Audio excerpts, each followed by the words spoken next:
여러분 안녕하세요. 오늘은 색채와 패션, 컬러 오브 패션 히스토리입니다. 즉 패션 히스토리 안에서 컬러가 과연 어떻게 전개되고 있는지 여러분과 함께 오늘 알아보려고 하는데요. 자, 그래서 고대부터 근대까지, 다음으로 1900년도부터 1990년도까지, 다음 이제 2000년대 이후 이렇게 해서 세 시기 정도로 구분해서 패션 안에 나타난 색채의 역사를 알아보도록 하겠습니다.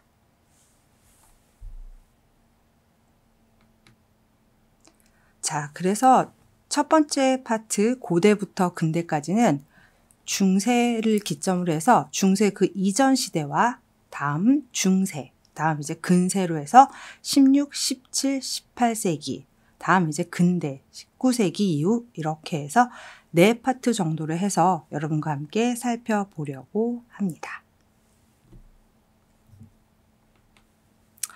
자, 먼저 중세 이전입니다.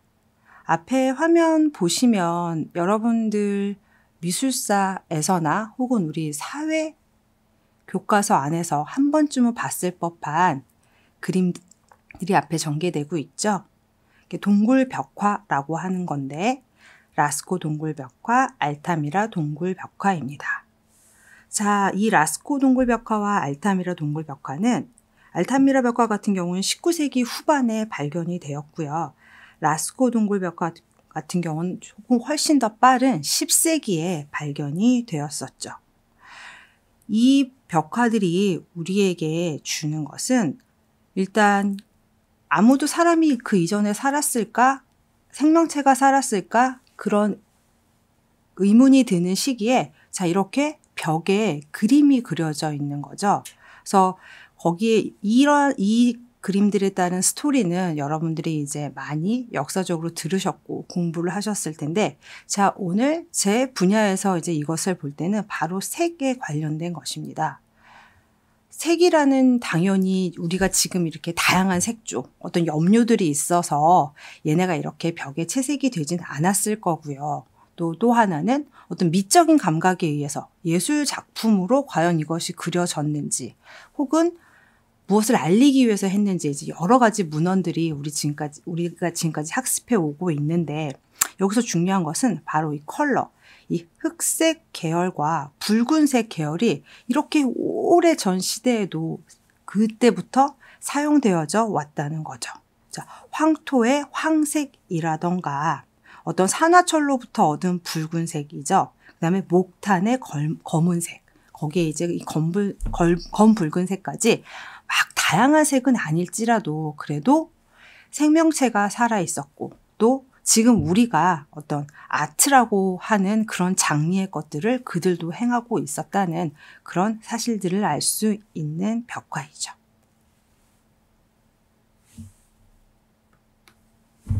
자, 그래서 이제 이집트로 한번 가보겠습니다. 자, 이집트 같은 경우에는 이집트 하면 떠오르는 게 상형 문자죠. 여러분들도 상형 문자 앞에 있는 이미지 한번 보시면 상당히 색깔이 다양해요. 물론 동굴벽화하고의 시간 차이가 당연히 있기도 하지만 이 시대에 이렇게 다양한 색을 사용했구나 싶을 정도로 되게 색상들이 강렬하고, 또 그 색의 대비라고 하죠. 약간 그 반대색끼리라던가 서로 성격이 다른 애들끼리 이렇게 대비가 이루어져서 되게 시각적으로 눈에 띄는 것을 보실 수 있습니다. 그래서 이집트 같은 경우에는 우리가 어떤 그 그림 분야에서 얘기할 때는 시점을 가지고 얘기를 많이 하잖아요. 뭐 정면, 측면, 내려다본 시점. 자, 이렇게 세 가지 시점이 존재를 하고요. 그다음 이제 여기에서 나타나는 색상들, 검정색, 노란색, 빨간색, 남색 등이 있는데, 자, 검정색 같은 경우에는 그 성분을 이렇게 조사를 해보니 식물과 동물의 뼈에서 추출하여 검정색 안료를 만든 것이고요. 노란색 같은 경우는 샤프란이라고 하죠. 지금 우리도 쓰고 있는 것인데 거기에서 이 노란색이 추출이 되었고, 다음 이제 비소라고 하는 것에서 이 빨간색이 추출되었다고 합니다. 남색 같은 경우에는 우리나라 전통 파랑에서도 쓰이는 쪽이 이집트 시대부터 재배가 되었었다고 해요. 그래서 이 남색의 색을 내었고 녹색은 어떤 천연의 무기 재료에서부터 얻을 수 있었다고 합니다. 자, 그래서 우리가 이집트 벽화 혹은 이집트 어떤 그 문헌들에서 볼 수 있는 색을 이렇게 분리를 해보자면 적, 황, 청, 녹, 흑, 백 상당히 다양하고 또 좀 전에도 말씀드렸지만 대비가 강한 색상들끼리 사용을 했기 때문에 상당히 선명한 색채를 사용했다는 것을 아실 수 있습니다. 자, 그래서 이집트의 색채 경향을 한번 정리해 보면 천연 염료들에서 일단 얻었죠. 그래서 어떤 자연에서 얻은 것들, 흙에서 얻은 적색, 황색이라던가 감청색의 청색이라던가 다음에 공작색의 녹색이라던가 그을음의 흑색. 자, 이 흑색 같은 경우 바로 직전에 동굴벽화에서도 나타났었죠. 그 다음에 백악석고의 백색 등 상당히 강하고 선명한 색채들로 이루어져 있습니다.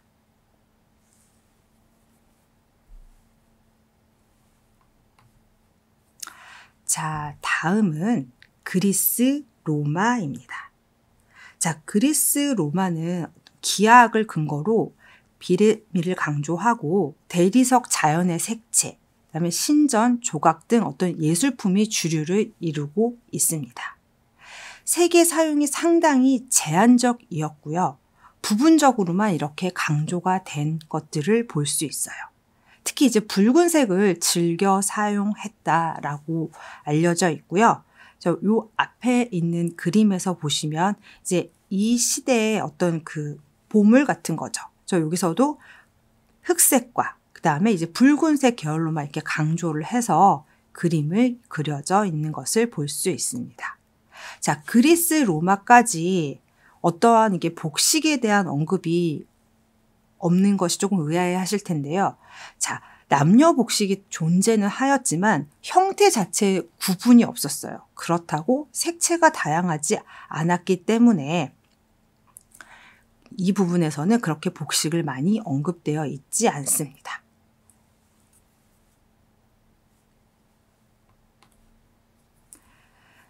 자, 그래서 조금 이제 시대가 내려오면서 색이 마구 이제 복식의 표현이 되게 돼요. 자, 그러면서 이 색은 바로 권력을 표시하는 도구가 됩니다. 화려한 색의 복식, 원색 계열의 색을 칠한 조각상들을 우리는 볼 수 있고요. 자, 이 색이 그러면 우리가 분명히 몇백 년의 세월이 지나고 나서 우리가 이것들을 발견을 했는데 앞에서 보시는 것처럼 과연 어떻게 이런 색들을 우리가 알 수 있었을까? 혹은 이 색이 그 긴 시간을 이렇게 견뎌와서 우리에게 발견이 된 것일까? 자, 그것은 아니고요. 실질적으로 발견이 되었을 때는 앞에 그 아이보리색의 조각상처럼 그렇게 색의 흔적이 아주 조금씩은 남아 있는데 이렇게 확실하게 레드라던가 블루 색상이 보여져 있는 것은 아니었고, 자, 그래서 현대 이 과학 기술의 발달이 어떤 X선의 형광 분석법, 적외선 분각법을 이용을 해서 이 조각상 하나하나에 있는 어떤 그 도료들을 채취해낼 수 있었던 거죠. 자, 그렇게 해서 재현해낸 것이 바로 이 옆에 있는 조각상이라고 합니다. 자, 그래서 다시 얘네들을 조사해 보니 얘네들도 원색 계열의 색을 상당히 많이 사용한, 색의 대비가 많이 이루어져 있는 시대라고 볼 수 있죠. 그래서 이 시대에 우리가 그런 도료들을 이렇게 캐치해내서 볼 수 있었으니 당연히 성분 검사도 가능하죠. 어떠한 성분의 색료들이 사용되었을까라고 조사를 해봤더니, 자, 계란에서 유래한 것들, 어떤 왁스류에서 유래한 것들, 그 대신 가장 많은 건 천연 재료에서 유래한 것들을 추출해낼 수 있었다고 합니다. 자, 그래서 색은 권력을 표시하는 도구가 되었고요.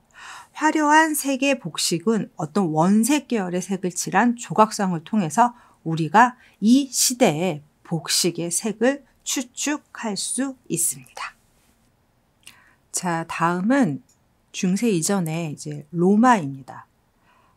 먼저 패션의 색채를 알아보기 전에 로마의 어떤 사회적 배경에 대해서 한번 알아볼 건데요.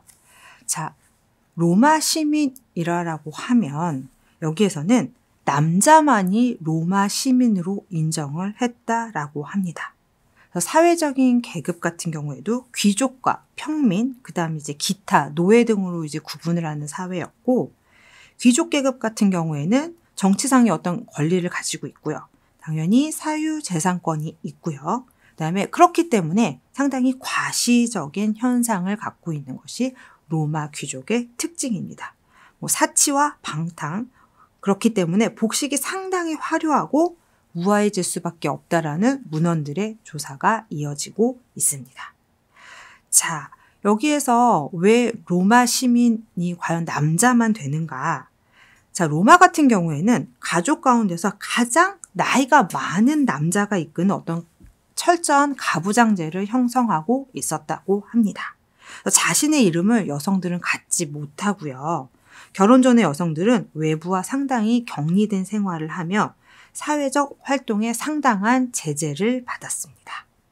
그렇기 때문에 당연히 로마 시대는 남성 위주의 의복이 발전할 수밖에 없었고, 자, 여성들 같은 경우 여성 의복이 당연히 존재를 했지만, 자, 그것이 여성들의 이제 본인의 자의로 어떤 색을 택한다거나 디자인을 택해서 입는다기보다는 이런 사회적 분위기 속에서는 당연히 어떤 남편의 제재에 의해서, 어떤 남편들의 그냥 영향력에 의해서 의복이나 장신구를 착용했습니다.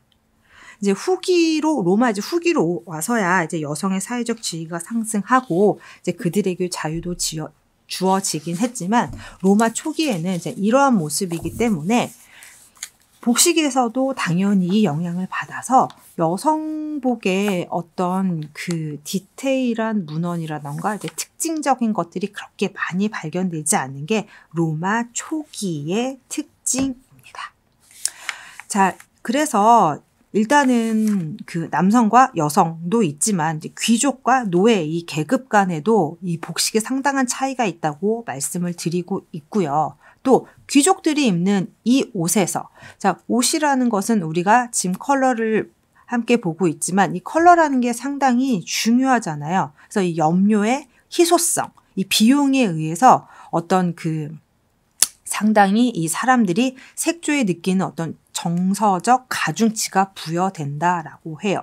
즉, 이 말은 내가 구하기 힘든 상당히 희소성이 있는 염료로 옷을 입었을 때 더 이제 그것을 좋아하고 과시하고 또 그걸 가지지 못한 사람은 훨씬 더 그것을 가지고 싶고 이제 이러한 사회적 분위기가 당연히 형성이 됐겠죠.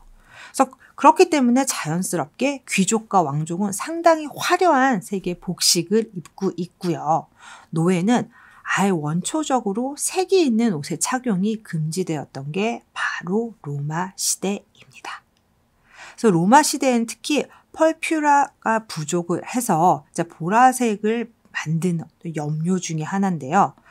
그렇기 때문에 천 부분에 한 500g 정도의 이 염색을 하고자 하면 하나로 약 1,700만 원 가량의 이렇게 큰 돈이 들었다고 해요. 자, 그런 것은 이 보라색이 로마 시대에 상당히 희소성이 있었고 또 권력과 부를 가진 사람들은 서로 그것을 당연히 행하려고 하였겠죠.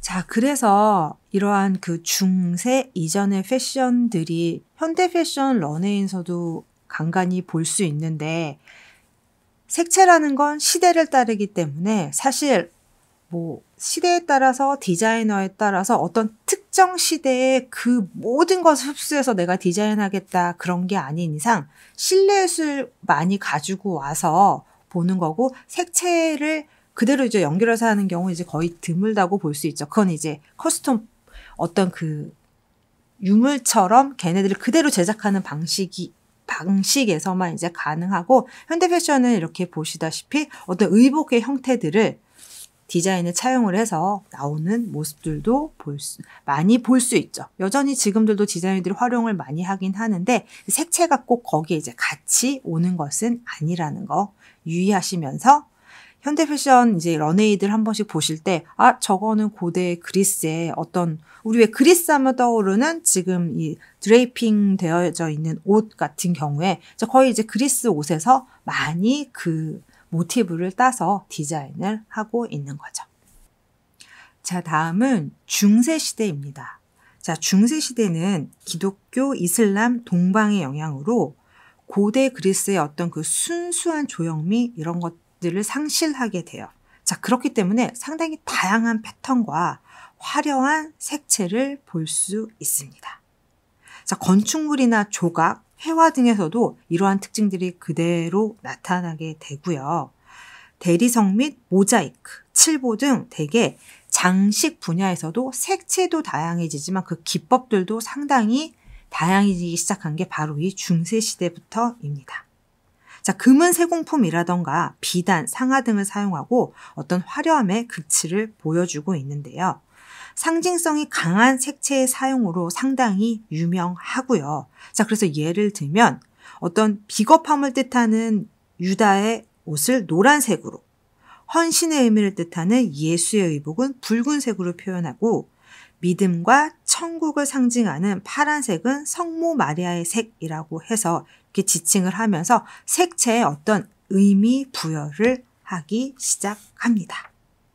또 이제 종교적인 어떤 영향으로 인해서 종교적 색채가 양식화돼서 복식에 또 영향을 미치는 게 바로 이 중세시대입니다.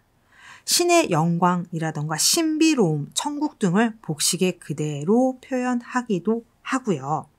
형태 부분 같은 경우에는 정숙의 의미로 이렇게 어떤 노출이나 그런 것이 있는 것이 아니라 몸 전체를 이렇게 감싸는 이제 그런 모양의 특징을 가지고 있습니다.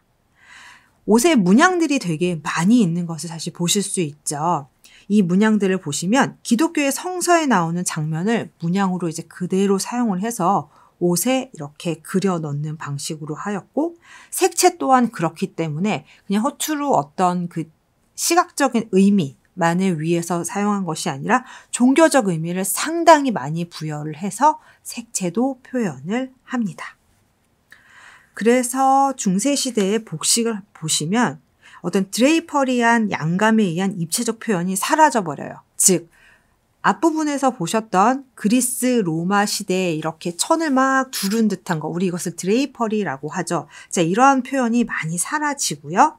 추상적이고 정적인 조형적 흐름의 형태감을 가지면서 일단 드레이퍼리보다는 옷이 딱 떨어지게 조금 더 이렇게 심플해지는 것을 여러분들이 보실 수 있으시죠. 그래서 단순한 재단선을 가진 이제 패턴이 등장을 하게 되고, 이제 직물이나 색상, 장식에 있어서 일단 원단 자체가 상당히 화려한 거예요. 그 안에 많은 기법을 써서 기교도 들어가는 등 되게 옷이 화려했는데, 자, 그렇기 때문에 제작이 쉽지는 않았겠죠. 쉽지 않고 많은 인력이 들고 많은 비용을 지불했어야만 했겠죠. 자, 그래서 앞에서 세계 부분에서 봤을 때 비싼 염료는 어떤 권력과 부의 상징이라고 했듯이 이 중세 시대에 이런 화려한 종교적 영향을 받은 옷을 입을 수 있는 사람 역시나 본인의 권력과 부가 없으면 행해질 수 없는 일이었죠. 그래서 즉 상당히 디테일한 모티브를 입고 있는 옷도 역시 권력을 상징한 시대입니다.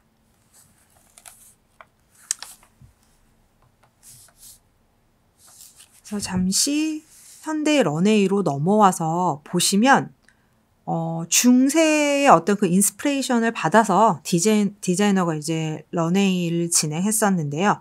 지금 여기에서 보시면 그냥 아무 무늬 없는 솔리드 원단이라고 하죠. 자, 그런 옷이 거의 없고 디자인은 그래도 좀 심플한 재단으로 이루어지면서 하나하나 상당히 이 원단 자체에 디테일이 많이 들어가신 것을 보실 수 있으실 거예요. 자, 그래서 물론 현대 영향으로 재해석을 한 것이긴 하지만 그때의 모습도 얘랑 조금은 비슷하지 않았을까 해서 여러분 한번 보시면서 참고하시면 될 것 같습니다. 자, 그럼 로마네스크로 올게요. 자, 점점 더 다양한 색, 소재, 장식은 확대가 됩니다. 자, 그래서 예술과 일상에 나타난 다양한 색의 등장은 중세시대 전체의 가장 큰 특징이 되고요. 역시나 색을 통해서 신분을 계속 상징하고 있습니다. 자, 그래서 보면 귀족 같은 경우에는 주홍색이죠. 자, 빨강색하고 우리 보통 주황색이라고 하는 그 빛, 다음 이제 초록색, 네, 붉은빛이 도는 자주이긴 한데 그것이 조금 어두운 자주. 이제 그럼 조금 이제 클래식한 느낌, 무게가 있는 느낌, 이제 그런 이미지를 가질 수 있겠죠. 그다음에 이제 기사죠. 기사 같은 경우에 이제 왕 옆이나 지금 보면 우리가 이제 군대라고 해석을 군인이라고 해석을 해야 되나요? 자, 그들은 어떤 본인의 가문을 상징하는 색들이 또 이렇게 주어졌다라고 해요. 그래서 오래전부터 내려오는 우리 가문의 색으로만 옷을 입고 다닐 수 있었다고 합니다. 이제 노동자 같은 경우에 주로 청색의 옷을 입었던 게 중세시대의 특징이고 성직자는 깨끗한 흰색, 화이트 옷을 주로 입었다고 합니다. 자, 십자군 원정 이후에 중세 유럽에서는 동방과의 교역이 이루어지고요. 서유럽의 영향으로 다양한 신기술이 발달을 하게 되죠.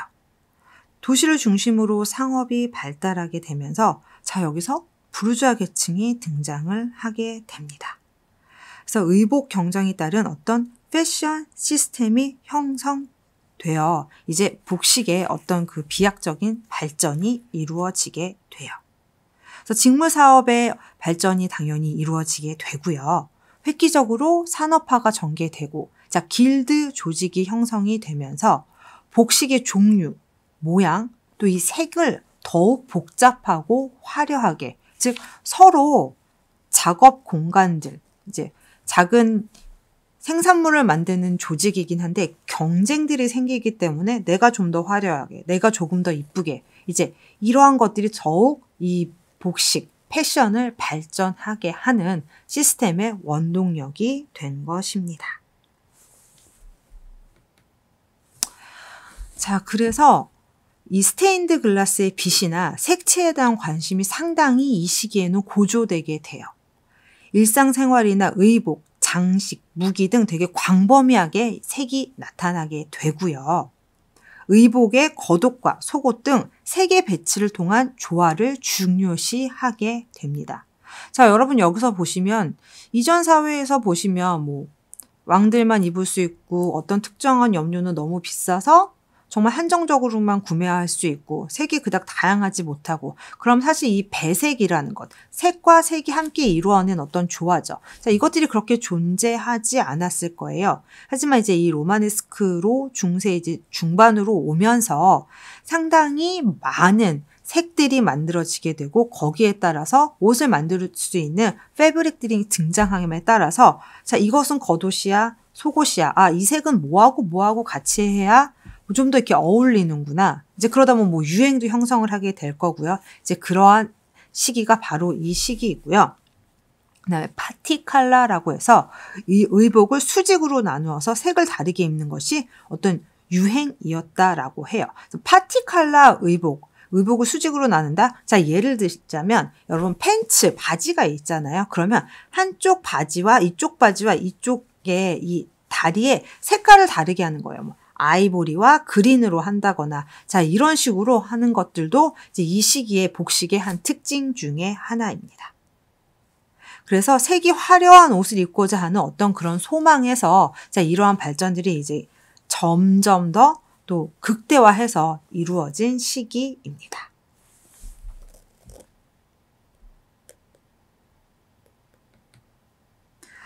자, 이렇게 계속 비약적인 발전, 복식의 발전 혹은 이제 그 제작의 발전들이 이루어지다 보니까 아무래도 어떻겠어요? 더 이제 하다 보니 정말 물론 세련돼지기도 하겠지만 상당히 사치스러운 의복들이 마구마구 나오게 되죠. 그래서 여기 극도로 뾰족해진 원뿔형의 N행. 자, 이것을 이제 중세시대 되게 큰 특징으로 복식사에서는 분류를 하는데, N행이라는 건 요 앞에 이제 그림에서 보시면 아시겠지만 그 삼각뿔처럼 생긴 모자예요. 자, 그래서 이 모자가 어떤 원래는 그냥 일반적인 한 요 정도 높이의 모자였겠죠. 자, 그것들이 점점 위로 이제 치솟아 올라가서 이제 꽃갈콘 깔때기가 왜 정말 이 위로 올라간 것처럼 이제 그게 어떤 내 신분이야, 아니면 내 유행이야, 이제 이런 식으로 뭐든지 되게 이제 극도로 가기 이제 시작을 한 거죠. 그러면서 이제 동물의 털은 사실은 뭐 고조선이나 그 옛날부터 쓰기도 하였지만 이런 패션의 어떤 용도로 이제 쓰이기 시작을 했는데 조금 이제 부분으로만 이렇게 쓰이는 거잖아요. 근데 그것을 이제 아무래도 동물 털은 지금이나 이 중세시대나 똑같이 구하기 힘든 비싼 값을 치러야 되는 것이었겠죠. 그렇기 때문에 자, 이것을 많이 옷에 부착할수록 내 부를 상징할 수 있어서 여기서 보시면 옷 한 벌을 위해서 6,000마리가 넘는 회색 다람쥐를 잡아서 이제 본인의 옷에 다는 등 이제 이런 식으로 본인의 부를 막 과시하기 시작을 한 거죠. 그래서 이제 안 되겠다. 도저히 이제 너무 이제 극에 달하니 사치금지령이 내리게 됩니다. 그래서 이 사치금지라는 건 근데 사실은 점점 되게 이제 증가하는 부유한 상인들이 귀족 따라잡기를 통제하려는 귀족들의 어떤 그 본인들의 힘을 내세운 권력이었던 거죠. 뭐 정말 어떤 나라의 자원이나 정치적으로나 이제 그러한 것의 어떤 목적이기보다는 나를 따라오는, 여기 왜 신흥 부르주아족들이 많이 생기는데 그들이 원래 이제 귀족은 아니었잖아요. 시장이 발전하면서 돈이 많이 번 사람들이 제일 먼저 하고 싶었던 건 귀족처럼 보이는 거, 복식을 따라하게 됐고, 그래서 그것이 극에 달했고, 이제 귀족들은 자꾸 추월해 오는 이제 그들을 향해서 어떤 조치를 취한 게 바로 이 사치금지령이었습니다. 그래서 앞에 그림 이제 두 번째 레드 계열의 옷을 입은 사람들을 봐도 이제 목이나 이런 부분에 이제 거의 두르고 있는 것들이 동물의 털들이라고 해요. 그래서 이 시대에는 어떤 그 동물의 털이 없으면 나의 그 부가 별로 이제 존재하지 않는 이제 그런 정도로 되게 그 동물의 털을 많이 사용했기 때문에 뭐 이제 그런 환경적인 문제도 당연히 있었겠죠. 지금처럼 환경이 이제 대두되는 시대가 아니었기는 하지만. 그래서 그랬었고. 그래서 이 중세시대가 되면서 실크가 또 직조가 되게 돼요. 이제 실크라는 건 우리가 지금도 이제 일상복에서 마구 입기에는 조금 이제 조심스러운 옷이죠. 뭐가 이제 묻는다거나 또 물빨래라고 해야 되나요? 이제 그런 것들이 가능한 옷이 아니라 좀 특별한 날, 그다음에 어떤 이렇게 드레스처럼 저렇게 갖춰 입는 이제 그런 원단인데, 이때 실크 직조가 지중해 지역을 중심으로 마구 발전을 하게 되고요. 그다음에 아마나 면사를 사용한 무거운 직물들이 또 개발이 되게 돼요. 기존에는 이제 직물들이 되게 이렇게 얇았어요. 얇은 직물에 이제 거기에 이제 술을 놓는가 했다면 이제 직물 자체에 이제 무게감이 있어지니까 훨씬 더 드레스나 뭔가 포멀한 옷을 제작할 때 뭔가 형체가 더 갖춰 보여서 아무래도 더 좋아 보이는 경향이 있겠죠.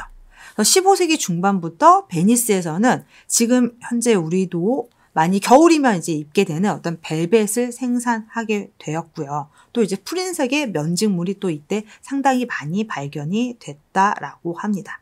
특히 이 부유층에서는 무늬가 있는 실크 은사가 위사로 들어간 실크 벨벳을 착용을 했다라는 문헌이 있는데요. 즉 원단인데 그 원단 안에서 이제 은사를 집어 넣어서, 그러면 아무래도 그 원단이 조금 더 힘이 있어 보이기도 하고 은사가 상당히 비쌌겠죠. 상식적으로 생각을 해도. 자, 그래서 또 내 부를 상징할 수 있는, 좀 더 과시할 수 있는 그런 원단들을 마구 생산해낸 게 바로 이 또 중세시대라고 볼 수 있습니다. 자, 다음은 근세입니다. 자, 15세기 중반부터 개발됐던 벨벳이 이제 16세기에 와서는 정말 유행의 시간을 가지게 됩니다. 자, 단색의 벨벳이 있고요. 2가지 색 이상이 함께한 것. 그다음에 털을 이제 길고 짧게 이런 차이로 광택을 낸 것 등 정말 수많은 벨벳의 종류가 이 시기에 생산이 되고 또 유행을 하게 돼요. 자, 그렇기 때문에 벨벳의 그 원단 특성상 보시면 짧은 털들이 이렇게 존재하잖아요. 그러니까 이것들이 색채 감각이 매우 정교해질 수밖에 없는 거죠. 왜냐하면 한 가지 색으로만 하는 것이 아니라 다른 색 혹은 금사나 은사 이제 이것들이 같이 들어가면서 어떤 조합이 과연 예쁠 것인가. 그 조합의 이제 기본적인 건 사실 시각적으로 보여지는 색채잖아요. 그래서 자연적으로 색채 감각이 매우 정교해질 수밖에 없었고요. 자, 여기에 더불어 세틴 벨벳, 타프타, 퍼 등의 다양한 소재가 의복 하나 안에서 결정이 된다. 즉 무슨 얘기냐면 드레스 하나에 이 모든 소재들이 적절하게 혹은 과도하게 들어가기 시작한다는 거죠.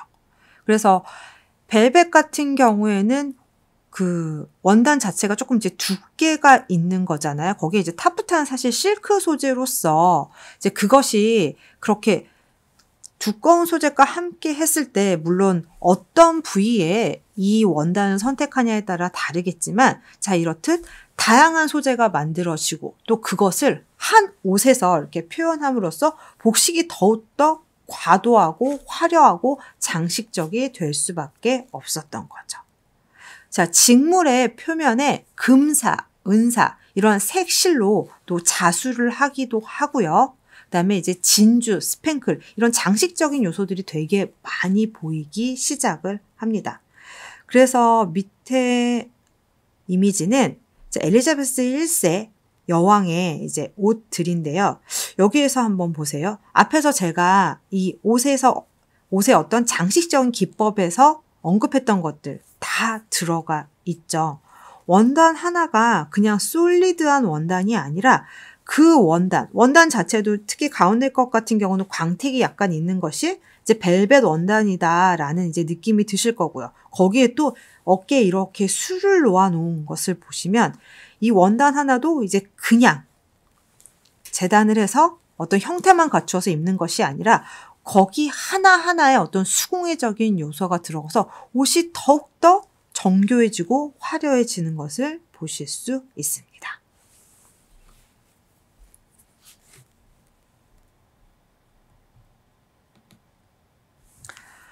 자, 그래서 엘리자베스 여왕의 옷을 조금 더 살펴보자면 일단 이렇게 거대한 실루엣, 이게 이 사람이 과연 이렇게 살집이 있는 걸까? 아니면 저게 옷으로 이루어진 것일까? 이제 이런 의문이 들게 하는 사진인데 일단 이렇게 큰 실루엣을 하기 위해서는 옷을 되게 겹겹이 겹쳐 입었다라고 해요. 그래서 지금 어떤 본인의 위엄과 이제 그런 것들을 표현하기 위해서 정말 이 옷을 짐처럼 이렇게 가득 입고 있는 모습의 초상화인 거죠. 그래서 왕과 귀족들 계급의 어떤 복식의 특징을 보면 바로 거의 다 이러한 형태예요. 실루엣을 극도로 과장을 해서 그냥 어느 부분만 강조를 한 것이 아니라 이렇게 팔을 부풀린다던가 또는 허리를 극도로 얇게 해서 왜 스커트가 확 퍼지게 하는 이런 것들 같은 경우는 안에 그 보정 장치가 당연히 다 있죠. 하지만 그것이 뭐 지금 현대처럼 어떤 실용성이나 뭐 가볍게 우리가 이제 편안하게 착용할 수 있는지 그런 것을 생각했던 시기라기보다는 옷이 이렇게 거대했을 때 내 어떤 계급이 상징을 하고 사람들이 나를 더 우러러 볼 것이고 그게 나의 권력과 연결이 된다라고 생각을 해서 정말 이 드레스 안에는 수많은 옷과 또 이제 그 버팀목들이 이제 존재를 하고 있어요. 그래서 아무리 이제 본인의 권위를 위해서 이렇게 옷을 입고 있다곤 하지만 입고 있는 사람도 상당히 힘들었던 시기가 아니었을까 생각이 듭니다.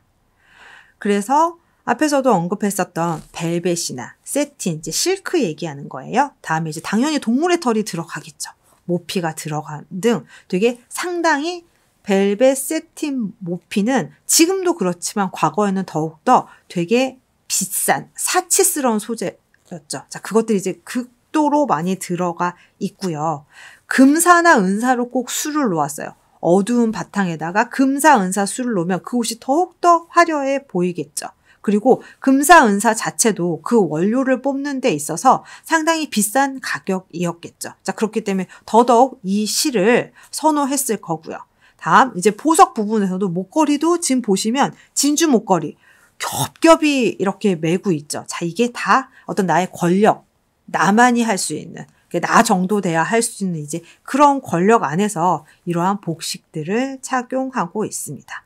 다음에 이제 여기 마지막 부분에 레이스 슬래시라고 얘기를 하는데, 자, 지금 요 초상화에서 이 하얀색 부분 말고요. 여기 이렇게 어깨 부분에 옷 보시면 얘 이제 어떻게 추정이 되냐면 여기서 말하는 이제 슬래시라는 것인데, 그냥 언뜻 멀리서 보면 약간 이렇게 꽃무늬처럼 보인다던가 하는데, 얘를 이렇게 조금 확대해서 자세히 보시면 어떻게 했냐면 원단 자체를 이렇게 가운데 이렇게 뚝 칼집을 내요. 그래서 그 안에다가 얘를 그 안에 있는 원단이 밖으로 나오게 이렇게 모양처럼 나오게 한 것을 이제 슬래시 기법이라고 하거든요. 특히 슬래시 기법이 되게 많았던 게 바로 이 근세 시대, 특히 또 엘리자베스 여왕의 드레스이긴 한데, 이것도 보시면 자, 원단 한 겹이 아니라 그 안에 옷이 밖으로 나오기 위해서 안과 밖이 같이 보여야 되는 기본적으로 몇 겹이 이 안에 들어가 있으면서 지금 이 겉에 로브 같은 것이 형성이 되는 거죠.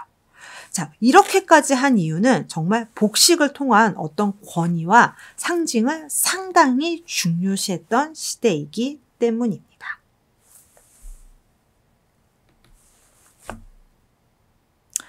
자, 그리고 또 다른 일화인데요.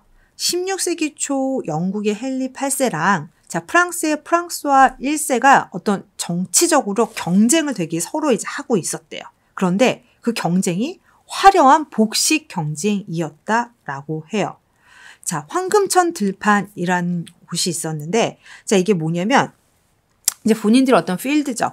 여기에 그냥 사람들이 머물고 혹은 이제 뭐 전쟁을 하기 위해서 근데 이제 군대들이 이제 머무는 곳인데, 그것조차도 그 이제 수많은 천막들이 있잖아요. 그걸 이제 황금을 사용해서 나의 뭐 군대 인력은 이 정도야. 이제 이런 정도로 되게 이제 본인의 과시를 위해서 그런 그 돈을 쓰고 치장을 하고, 그 다음에 본인이 타는 말 같은 경우에는 거의 56kg의 그 많은 금을 사용해서 말을 치장하는 등 정말 그 치장을 하는 걸로 이제 왜 서로 배틀한다고 해야 됐나요?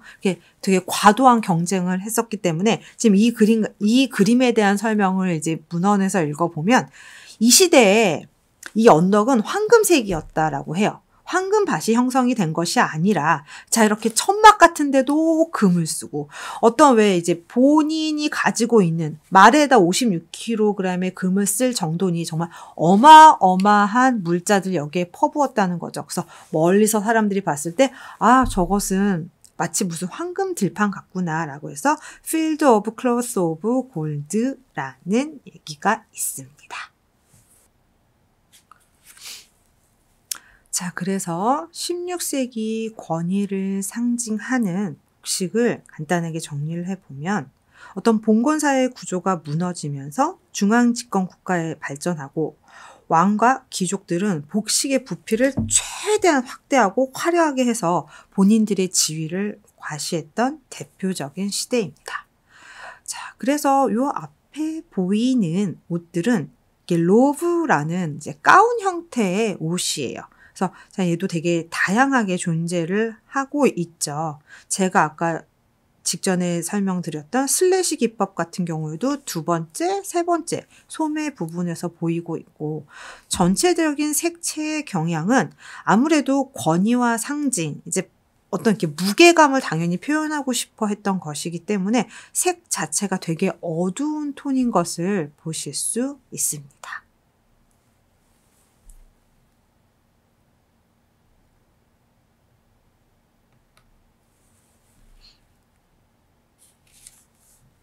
자, 다음은 17세기입니다.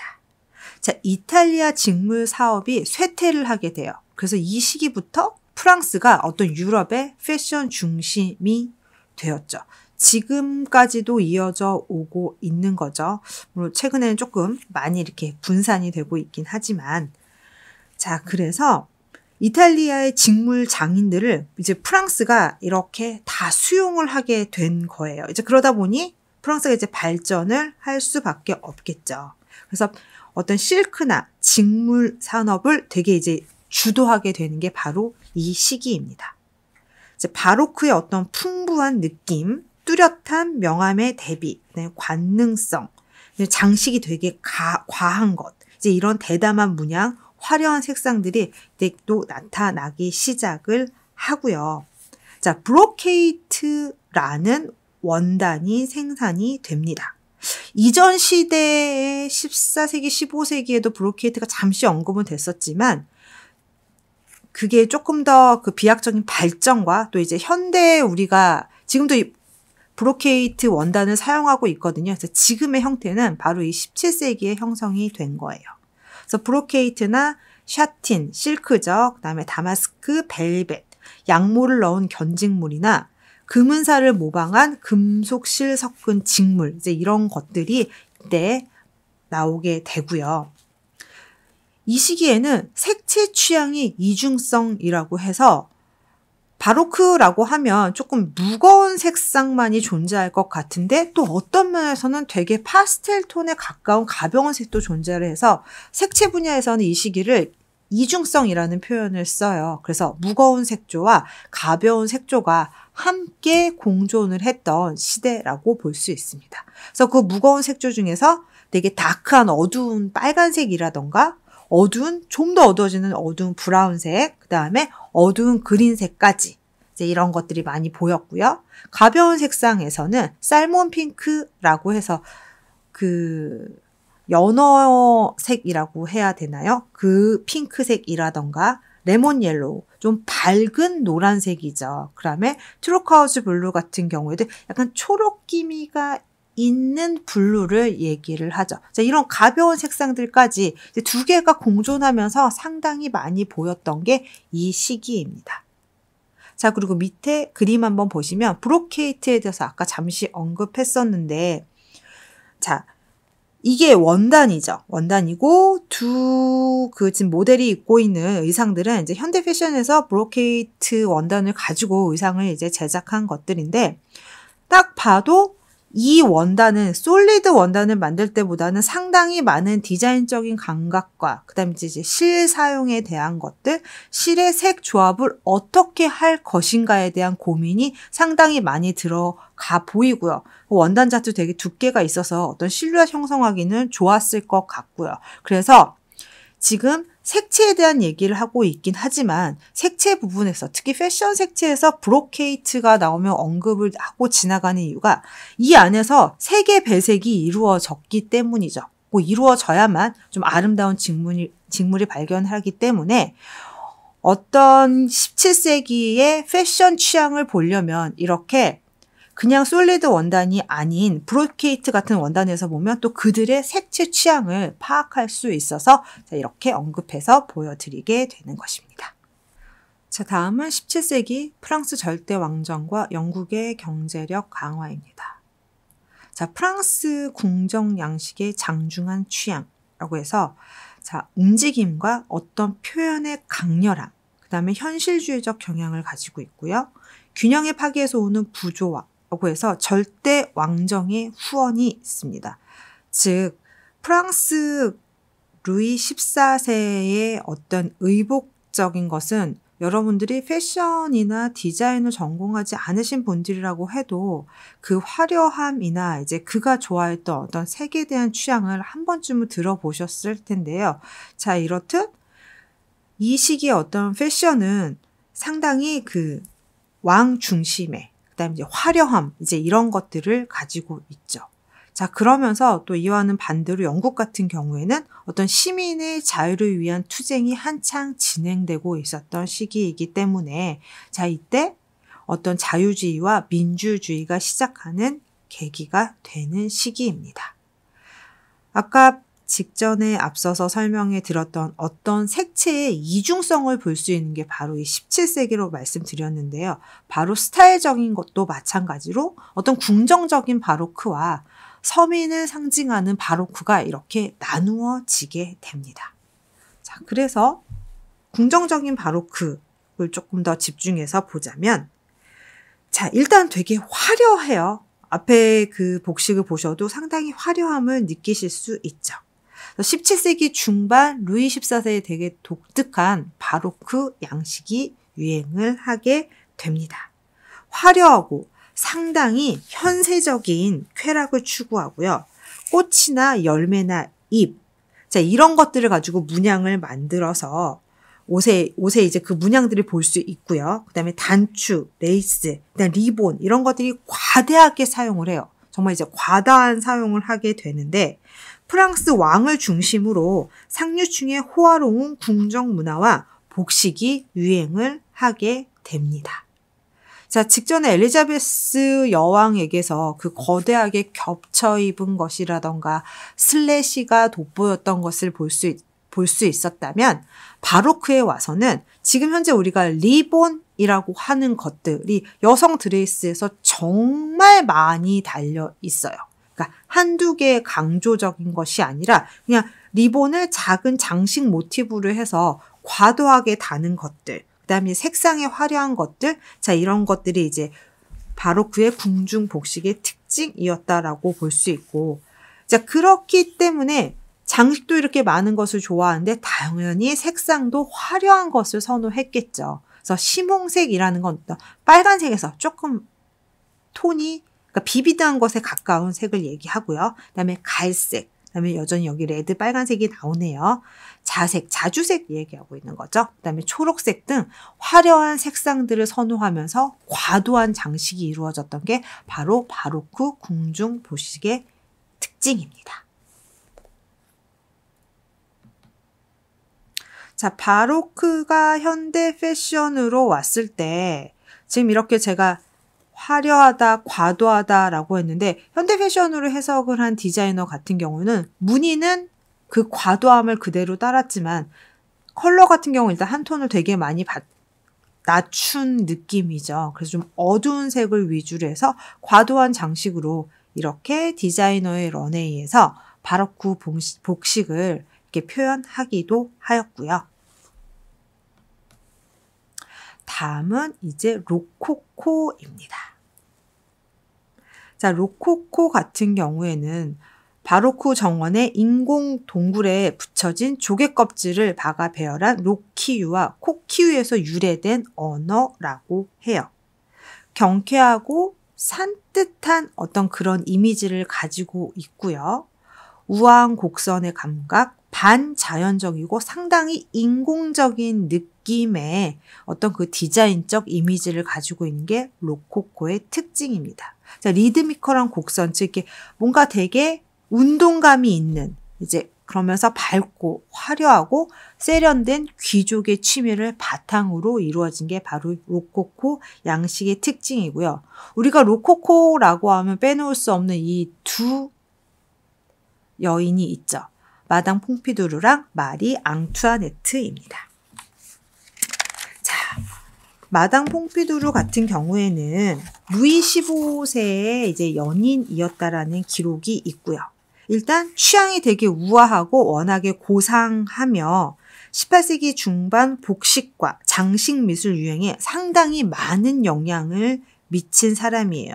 즉 지금으로 보면 어떤 패션 리더의 역할을 그 당시 하고 있었던 사람이 바로 이 마당 퐁피두르였기 때문에 그녀가 입은 옷, 그녀가 착용하는 장식, 심지어 이제 뭐 읽고 있는 책, 그 다음에 이제 여러분들 이 시기에 어떤 그 그림들을 보자면 지금 딱 이렇게 편안하게 이렇게 의자에 기대고 있는 주인공들의 모습을 통해서 물론 이 드레스의 화려함과 그녀가 하고 있는 행동 이런 것들도 어떤 이슈가 되겠지만 그 뒤 배경까지 함께 보게 되거든요. 그래서 왜 이 마담 퐁피두르를 패션 리더라고 했냐면 저렇게 이제 본인의 초상화를 사실 이제 그리려고 포즈를 취하고 앉아 있는 거잖아요. 그래서 이제 저런 데서 그녀가 앉아 있는 어떤 의자 라던가 그 뒷 배경에 있는 벽지색 이제 이런 것까지 모두 이제 워낙 이 마당 퐁피두르의 어떤 그 디자인적 감각을 이제 사람들이 신뢰한다라고 해야 되나요? 아니면 이제 뭐 열광한다고 해야 되나? 이제 그렇기 때문에 되게 이제 그것을 많이 따라하려는 이제 그런 것들이 되게 많이 보여서 이제 이 시대의 패션 리더라는 얘기들을 많이 합니다. 그래서 또 이 마당 퐁피두르는 본인을 이렇게 그 초상화를 그려줬던 화가들, 즉 예술가들에 대한 후원을 상당히 많이 했기 때문에 또 이 로코코 시대의 어떤 예술 발전에도 상당히 기여한 분 중에 한 사람입니다. 그래서 어떤 예술적인 것, 그 다음에 패션적인 것, 이런 양식들에 대해서 상당히 모범을 보였고, 그렇기 때문에 그 영향력이 상당했다라는 문헌의 기록이 있고요. 주로 여기 이제 복장에서도 보시면 러플이라던가 리본이라던가 꽃 등을 이제 본인의 의상에 많이 차용을 해서 이제 사람들로 하여금 되게 이제 좋은 반응을 가지게 한 이런 의상 디자인들이죠. 특히 이제 넥 스퀘어라 그러죠. 이렇게 목 부분이 상당히 많이 파인 것이 또 마당 퐁피두르가 입은 드레스의 어떤 실루엣적 특징이라고 볼 수 있습니다. 자, 다음은 이제 바로 옆에 있는 마리 앙투아네트. 자, 오스트리아 공주 출신이죠. 루이 16세와 정략 결혼을 했고요. 어떤 우리가 현대사회에서 이제 마리 앙투아네트를 칭할 때 사치와 어떤 허영, 뭐 이런 것의 어떤 표변적인 인물로 표현을 하기도 하는데요. 자, 마리 앙투아네트 같은 경우는 약 한 150벌의 의상을 1년에 이렇게 소비를 했다라고 해요.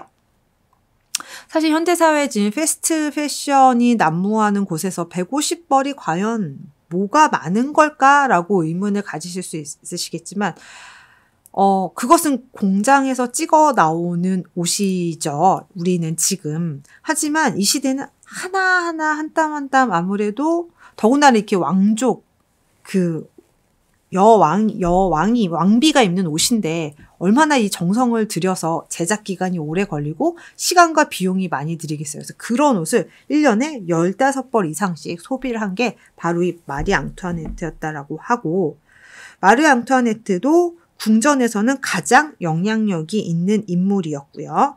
그래서 정말 극도로 화려한 생활을 하다가 이제 이런 궁중 생활에 대한 압박, 이제 이런 것들의 실증이 느껴서 나중에는 완전히 이제 지금으로 말하면 귀농을 한 거죠. 뭐 가서 농사를 지었다는 얘기는 아니고 농부 스타일의 모자라던가 이런 치렁치렁한 긴 드레스를 과감하게 없애고 짧은 스커트를 입는다던가 되게 좀 이 당시로서는 상당한 궁중 안에서 누구나 따라하고 싶은 패션 리더였다가 아직은 받아들여지지 않는 기괴한 패션들을 또 구사하기도 해서 이제 여러 가지 패션에 대한 기록을 가지고 있는 게 바로 이 마리 앙투아네트입니다.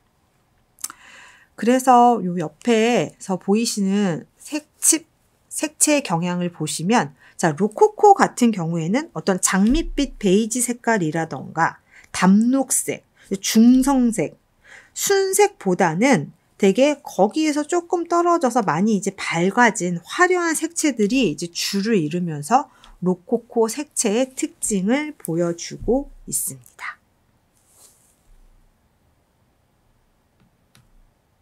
자, 로코코 패션을 현대적으로 해석한 런웨이를 또 소개해 드리자면, 현대적 해석이라고는 하지만 어떤 로코코가 가지고 있는 거대함, 장식적인 거 그대로 가지고 오고요. 또 이 옷이 가지고 있는 부피감이 있잖아요. 이제 그런 것들은 사실 이제 그대로 살리고 있죠. 그러면서 과도한 장식과 이제 색채 경향들, 그다음에 이제 그것을 디자인에 접목을 해서 이제 로코코 스타일로 런웨이에서 선을 보이기도 합니다.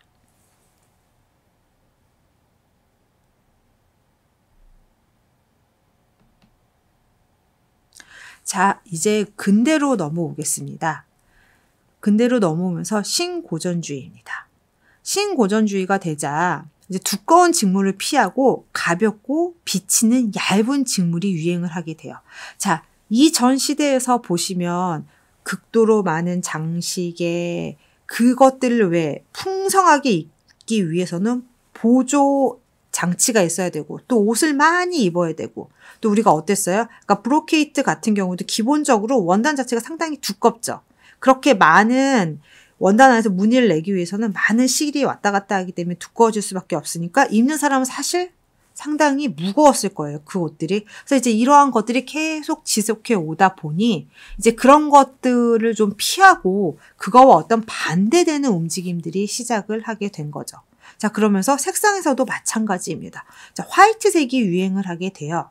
그래서 1780년도부터 여성의 드레스에 흰색 사용이 상당히 많이 두드러지게 됩니다. 자, 이것들은 그대로 이어져서 19세기 초반까지 인기를 가지게 되고요.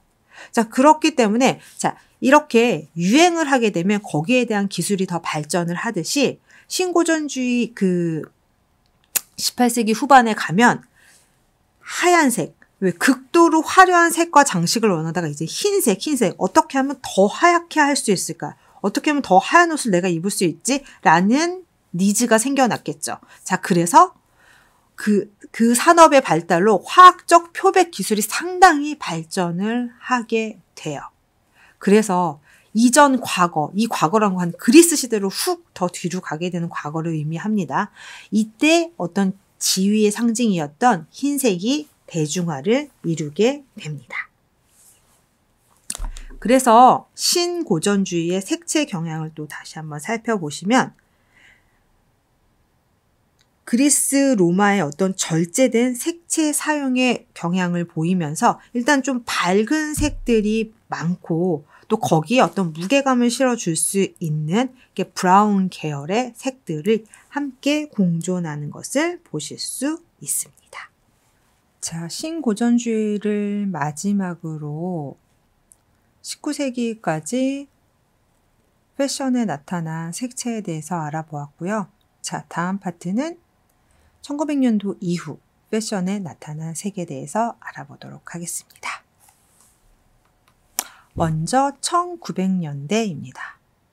1900년대는 아르누보 시대라고도 하는데요. 아르누보 같은 경우에는 새로운 예술을 의미하는 신미주의적이고 아주 장식적인 예술운동의 한 장르입니다. 아르누보는 미술공예운동의 영향을 받아서 자연물의 유기적 형태를 다양한 디자인에 표현하였고요. 특히 곡선이 이렇게 연결된 식물 모티브의 사용이 두드러졌습니다. 그래서 아르누보라는 단어를 모르셔도 여러분들 지금 제 설명을 들으시고 어떤 이렇게 곡선의 형태로 그려지면서 줄기가 그려지면서 거기에 꽃이나 식물들이 그려져 있고 그것이 이제 여성의 복식에도 보여지는 그런 식의 그림들을 한두 번씩은 보셨을 텐데 그게 바로 아르누보 양식입니다. 그런데 이 아르누보는 과도한 장식과 상당히 화려한 색채를 사용했기 때문에 그렇게 그 시기가 오래 지속되지는 못한 특징을 가지고 있습니다. 다음 1910년대 1910년대 같은 경우에는 오리엔탈리즘의 영향을 받아서 앞에 화면에서도 보시면 아시겠지만 상당히 밝고 선명한 색조의 오렌지색이라던가 노란색, 청록색들이 이 색채의 주조를 이루고 있습니다. 또 서서히 아르도코의 영향권에 포함되는 시기이면서 여성적 사회 진출에 따라서 일단 긴 치마가 유행에 따라서 혹은 디자인에 따라서 착용을 하긴 하지만 일하는 여성들에게는 아무래도 드레스 형태는 조금 불편했겠죠. 그래서 그런 필요에 따라서 일단 여성의 치마 길이가 짧아지게 됩니다. 자, 그러고 로우 웨이스트의 어떤 직선적인 실루엣이 대유행을 하게 됩니다.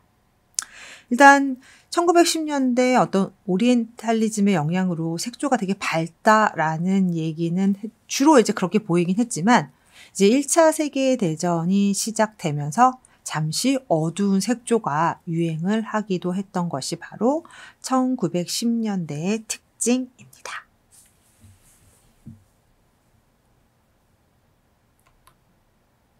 자, 다음 1920년대 같은 경우에는 인공합성 연료의 발달로 자유롭고 인공적인 색들, 그 다음에 주관적인 색을 사용한 어떤 흑색이나 원색, 금속의 광택이 등장을 하게 됩니다. 즉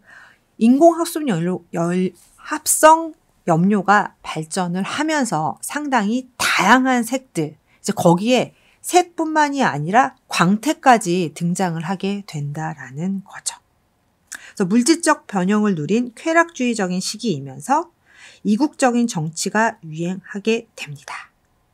역시 20년대에도 여성의 스커트 길이는 짧아지게 되고요. 이제 또 벨트의 사용은 원래 남성복에서만 이루어졌었는데 여성복에서도 벨트를 사용하게 되면서 약간 남성의 패션에서 온 듯한 보이시한 스타일, 가르손느 스타일이 유행을 하게 됩니다.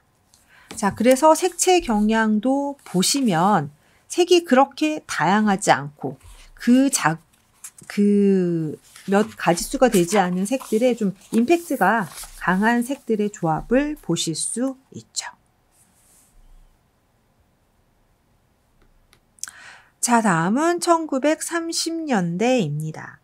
1930년대에는 미국이 경제 대공황의 혼란을 겪으면서 뉴딜 정책과 독일의 파시즘에 대항하는 비폭력 시위가 일어나던 시기입니다. 되게 혼란의 시기였다는 거죠.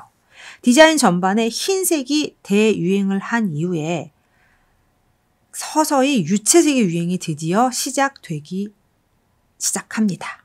자, 패션 쪽에서는 이제 영화들이 많이 이제 만들어지면서 그 영화를 관람하고 그 영화 속 주인공들을 우상시하는 그런 풍조가 등장하기 시작을 하면서 그 배우가 입었던 그 옷들, 이제 그러면서 이제 롱 스커트가 상당히 유행을 하게 되었습니다.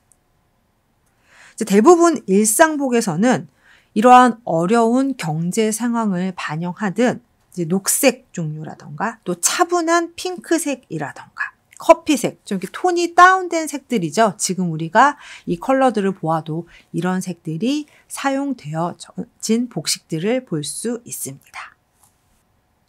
자, 다음은 1940년대입니다.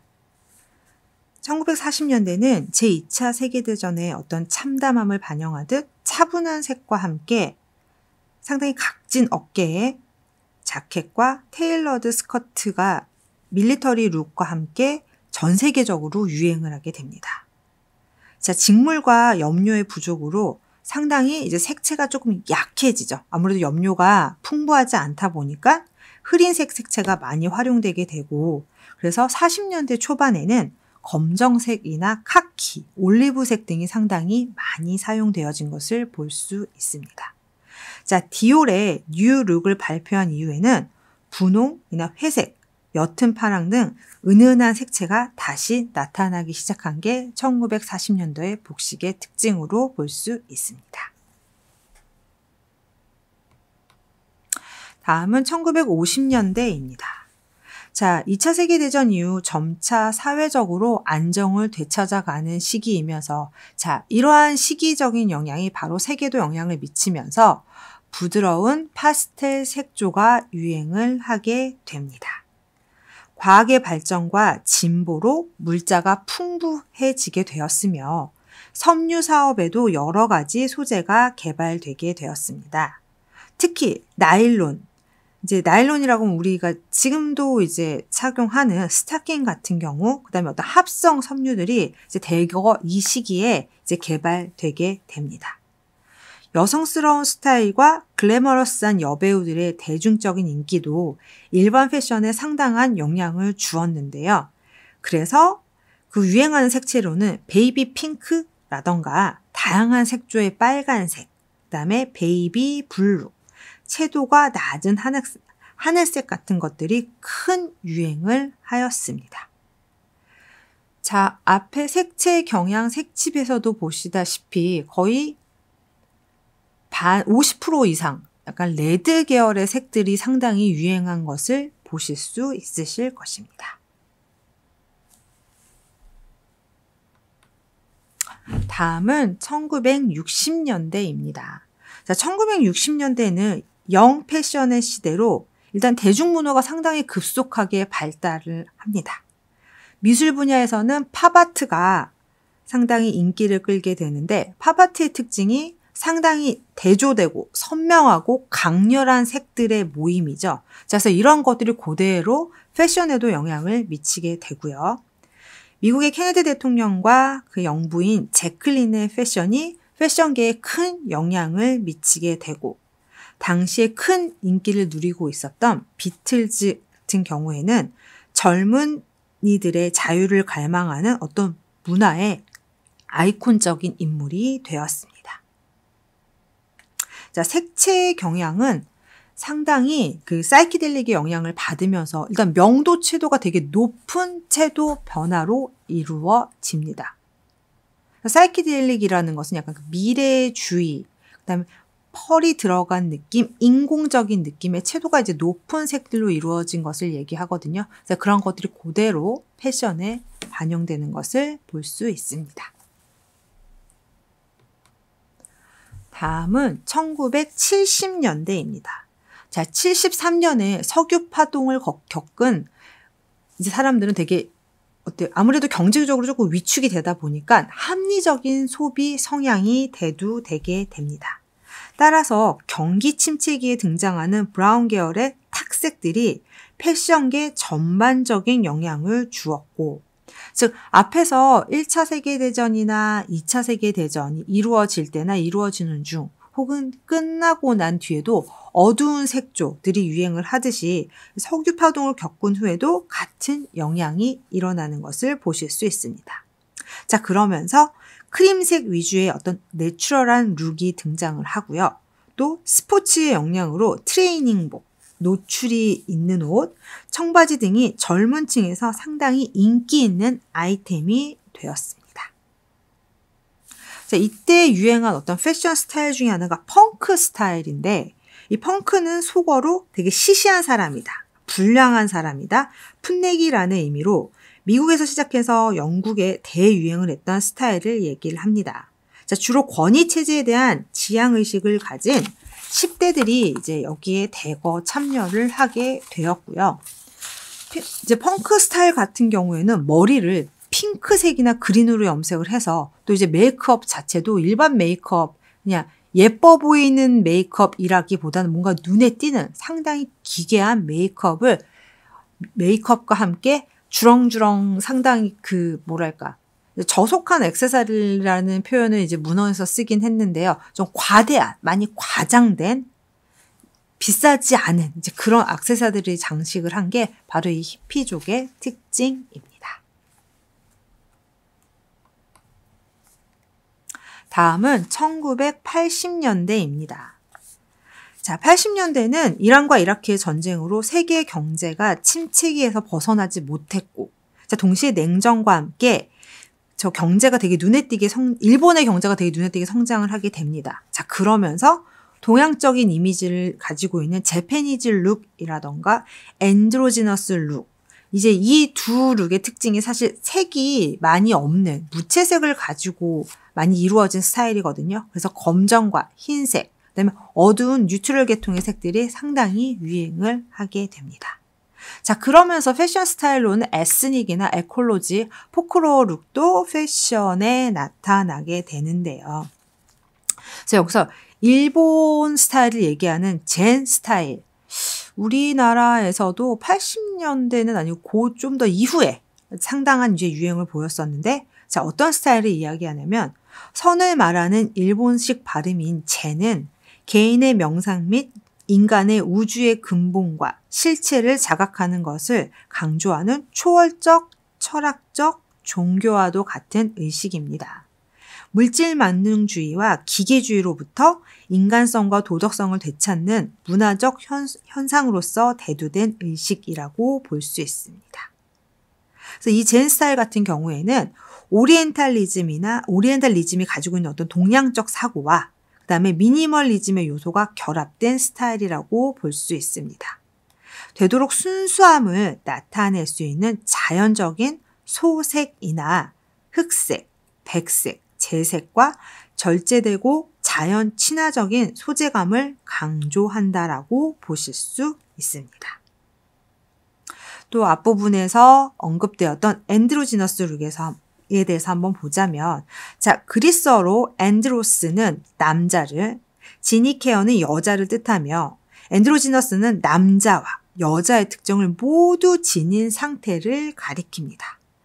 60년대 후반부터 남성 패션에 여성복의 영향이 나타나 복식 선택에 어떤 자유로움을 주었는데요. 이러한 경향은 1985년 전후에 급격히 유행을 해서 유니섹스 모드의 발전을 가져오게 되었습니다. 자, 이렇게 해서 1980년도에 어떤 패션 색채에 대해서 알아보았고요. 다음은 1990년대입니다. 90년대는 일단 개개인의 그 퍼스널 컴퓨터가 되게 대중화, 일반화가 된 시기입니다.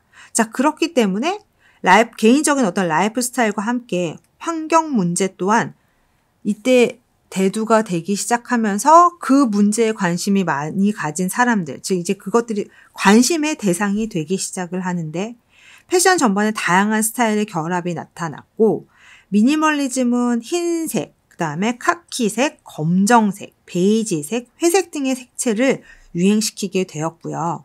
90년대 중반 이후에는 분홍색이라던가 녹색이라던가 파랑, 보라, 빨강 등 다양한 색이 유행하게 됩니다. 자, 그래서 밑에 화면 잠깐 보시면 90년대 그 샤넬의 컬렉션 사진을 가지고 와봤는데요. 90년대 초반과 90년대 중반으로 갈수록 그 유행 경향이 상당히 달라져서 불과 6개월의 차이인데도 디자이너에서 그 색채가 쓰는 것도 상당히 많이 다르게 표현하는 것을 보실 수 있으십니다.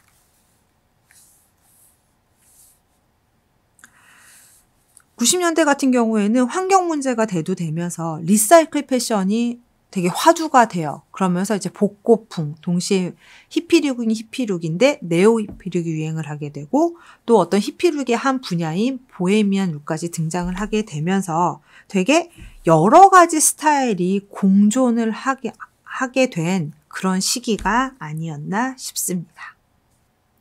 자, 이상으로 1990년대까지 패션에 나타난 색채들을 살펴보았고요. 자, 그래서 1990년대 이후에는 포스트 모더니즘의 영향으로 패션 트렌드의 특정 양식이 정해져 있지 않습니다. 신소재 기술의 발전으로 인해서 더욱더 다양하고 개성적인 어떤 스타일, 패션 자체가 공존을 하면서, 하지만 여기서 이제 검정색은 새롭게 부각이 되고 있습니다. 자, 이와 같은 관점에서 2000년도 이후 패션을 살펴보도록 하겠습니다. 자, 2000년대 이후 패션은 팬톤이라는 그 유명한 그 색을 예측하는 회사죠. 팬톤에서 발표한 그 올해의 색을 바탕으로 패션의 색채를 알아보도록 하겠습니다. 자, 팬톤은 해마다 올해의 색을 발표하고 있습니다. 그 색은 그 시기의 사회문화적 영향을 가장 잘 함축하고 있는 색이면서 발표된 후 패션과 디자인 분야의 어떤 디자인 분야뿐만이 아니라 일상에서 많이 나타나는 컬러입니다. 그래서 본 자료는 팬톤의 그 팬톤 자료의 일부를 발췌한 내용들입니다. 먼저 2000년 셀룰리언 컬러입니다. 자, 2000년도는 불확실한 미래로 달려가는 1999년에서 2000년도로 올 때 밀레니엄 세대라고 해서 되게 사회가 잠시 특정한 사건이 있었던 것은 아니지만 혼란스러웠던 시기가 있었죠. 그래서 그 시기에 발표했던 색인데요. 스트레스로 가득한 첨단 기술의 시대에는 어떤 위안과 마음의 평화, 정신적인 어떤 성취가 간절히 필요해서 이 셀룰리안 블루를 평온함을 선사하는 의미에서 선정되었다고 합니다. 다음 2002년 트루 레드를 한번 볼게요. 자, 트루 레드 같은 경우에는 애국심의 색입니다. 전 세계 모든 나라도 마찬가지이지만, 자, 9.11 사태가 2001년도에 있었죠. 그래서 9.11 사태 이후 전 세계를 휩쓸었던 감정의 물결을 반영해서 이렇게 레드를 선정하게 되었다고 합니다.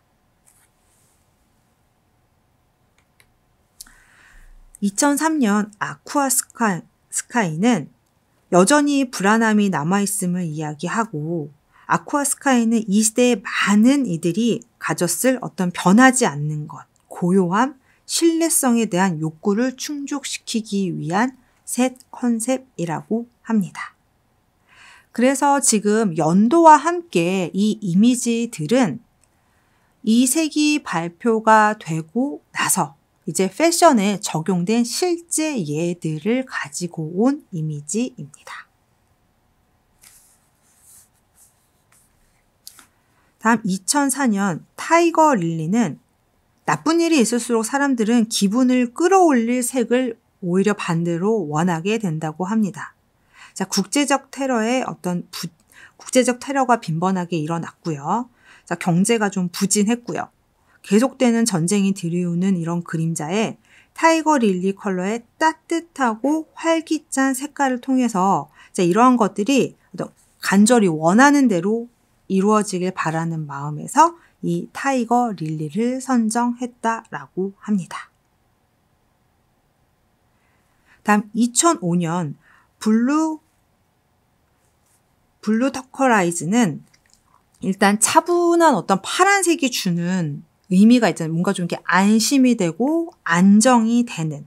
그래서 이 색 같은 경우에는 세상이 아마 이제는 조금 더 편안해질 수 있겠다라는 어떤 희망의 메시지를 가지고 또 2005년도에는 블루 터커라이즈를 지정하게 되었다라고 합니다. 자, 다음은 2006년 샌드 달러입니다. 자, 샌드 달러는 어떤 믿음직한 중간색으로 견고함을 이야기하는 색이라고 합니다. 미래에 대해 보다 자연스럽게 유기적인 삶의 방법으로 내다보기 시작한 시기라는 의미를 가지고 있습니다. 자, 그렇기 때문에 이 샌드 달러가 발표된 시기에 런웨이를 보면 베이지색과 약간 무채색, 차분한 분위기의 옷들의 성격을 보실 수 있으실 것입니다. 자, 다음은 2007년 칠리 페퍼입니다. 자, 2007년은 다양한 문화에 대한 이해가 높아진 시기로 보입니다. 칠리 페퍼는 강렬한 이국적 정서의 맛과 색깔을 함축하여 전 세계의 어떤 긴밀한 전통들을 이제 혼합할 수 있는, 그러니까 어떤 나라 간에 이제 조금 더 가까워질 수 있는 그러한 것들을 의미해서 이 칠리 페퍼를 지정하였다고 합니다. 다음 2008년은 블루 아이리스인데요. 이 파란색이 주는 어떤 안정감이 있잖아요. 그래서 이것이 이 파란색이 주는 차분한 명과 보라색의 신비로운 영역의 성질을 결합을 했을 때 블루 아이리스는 복잡한 세계에서의 자신감에 대한 욕구 충족이면서도 신비와 어떤 들뜸, 그 다음에 이러한 가능성을 배제하지 않는 색, 즉 어떤 차분함과 또 거기에 따르는 어떤 신비한 느낌까지 함께 공존할 수 있는 색이라서 바로 이 블루 아이리스가 지정되었다고 합니다. 자, 다음은 2011년 허니서클입니다.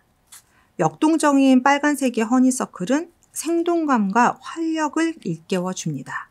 이러한 활기찬 색은 정신을 고양하고 자신감과 용기를 고취시키며 현대사회에서 부딪히는 어려운 과제를 극복할 수 있는 정신력을 북돋아 줄 수 있는 색입니다. 자, 그래서 2011년도에는 이렇게 레드 계열의 색이 발표가 되었었고요. 2012년 텐저린 탱고는 더 활발하고 더 미래를 향해 나아갈 준비가 된 시대에 상당히 눈에 잘 띄는 텐저린 탱고를 통해서 재충전을 하길 원하는 의미에서 이렇게 밝은 색을 지정하게 되었다라고 밝히고 있고, 그래서 런웨이에서도 충분히 많은 활용이 있었던 시기입니다. 자, 2013년 에메랄드 같은 경우에는 성장과 행복, 그 다음에 힐링과 번영, 명료함과 그 다음 2013년에 재생을 위한 희망을 가져오게 됩니다. 세련되고 고급스럽고 이 파릇파릇한 녹색인 에메랄드 같은 경우에는 아름다움과 새로운 삶을 나타내는 강렬한 통찰력, 균형 및 조화를 내세워 어떤 웰빙의 감각을 상당히 더 강화시키는 역할을 하게 된 색채라고 합니다. 자, 2014년 레디언트 오키드입니다. 레디언트 오키드 같은 경우에는 표현력이 상당히 풍부하고 자신감이 넘치며 표현력 있는 보라색으로 시선을 사로잡는 그런 흥미로움이 있고요. 거기에 보라색이 주는 신비감이 있잖아요. 거기에 어떤 상상력을 촉발시키는 특징을 가지고 있어서 이 색을 지정하게 되었다라고 합니다. 자, 그래서 여러분 2000년도에서 2014년까지 팬톤사에서 패션을 통해 색채를 통해서 패션에 영향을 미친 색들에 대해서 알아보았습니다. 여러분, 오늘은 역사 속에 나타난 패션 색채에 대해서 고대에서부터 현대까지 다양하게 알아보았는데요. 어떻게 여러분 잘 흥미가 있으시고 재밌게 좀 들으셨을까요? 조금이라도 여러분에게 도움이 됐기를 바라면서 오늘 수업은 여기서 마치도록 하겠습니다. 그럼 감사합니다.